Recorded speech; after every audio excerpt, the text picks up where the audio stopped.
So when is TikTok going to be sold from the Chinese CCP, a.k.a. sell ByteDance? Let's ask North Dakota Senator Kevin Cramer. Mr. Cramer, welcome back to the show.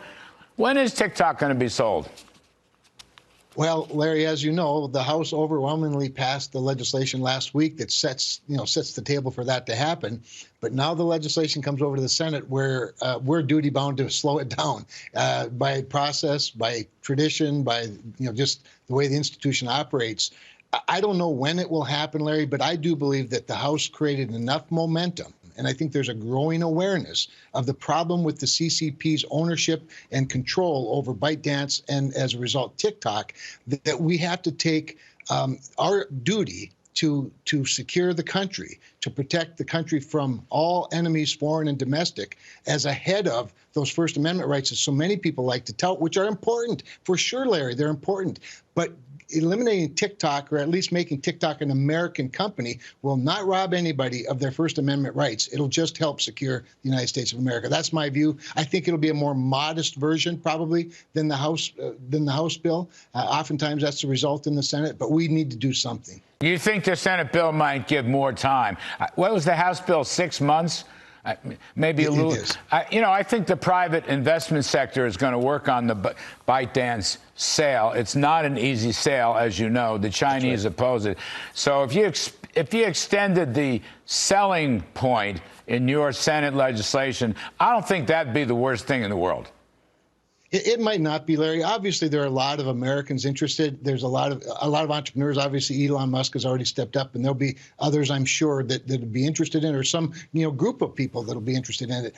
Those deals don't get put together quickly, as you know. The financing doesn't come together quickly. There are lots of other regulatory, the United States will overregulate it if no one else. So you're right. It might be a matter of just giving it more time for the sale to take place. But at the same time, you don't like to give the CCP more time to use their algorithms, to socialize, their data, to steal whatever they can. So it's a fine balance. We'll have a robust discussion for sure in the Senate. It's already begun, but hopefully we can move forward. Senator Schumer has not yet said that he'll even bring it to the floor. So we have some work to do. But well, the president does support it. That should help us. I mean, the interesting part of the story is Joe Biden said he's in favor. He would sign the House bill.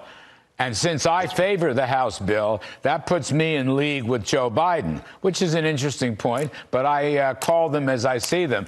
I think Biden is right on this. And I can't imagine Chuck Schumer is going to go against Biden's wishes. Well, if Joe Biden's watching this show, he might change his mind if you're on board with him. So you got to be careful. Yeah. Well, when he gets it right, I know it's rare, but if he gets it right, I have to say he got it right. Oh, God, maybe he'll turn against it. Kevin Cramer. So now let me switch gears. Calling on your energy expertise, there's a bill out there. Biden wants $8 billion. You're going to love this, Senator. Biden wants $8 billion for his climate corps, which would include 50,000 new climate activists. That's more than NASA and EPA combined. So we're going to have 50,000 of these little climate people running around the country, overturning laws and regulations and probably working to fix elections and interfere with elections. So what's up with this climate corps? And Senator Cramer, can you kill it? Well, we have to kill it. I mean, the last thing the country needs are 50,000 more climate activists being paid by tax dollars that we can't afford, by the way, in a workforce that's already constrained, which is one of the things holding back the growth of our economy. I mean, this thing is wrong on so many levels. The honest truth of the matter is the government already actually incentivizes this kind of activity. We're seeing it all the time in North Dakota. You look at all of the people. Remember, we have a climate czar as a result of this president. Thank God John Kerry finally retired. Gina McCarthy, remember, she was the first climate energy person in the White House. So he's already creating positions to lead this crusade, if you will. And the last thing we need are 50,000 more paid bureaucrats running around the country who really, frankly, for the most part, probably don't even know what they're talking about, but they're happy to take the cash. And they will interfere with the election. You wait, and that's what this is all about. This is 50,000 left-wing Democrat progressive activists who will harvest votes and do Lord knows what else in there. So I hope you can kill this. Senator Kevin Cramer, good to see you, sir. Appreciate it very much. Always my pleasure. Thanks, All right, Larry. take care. Coming up here on Cover.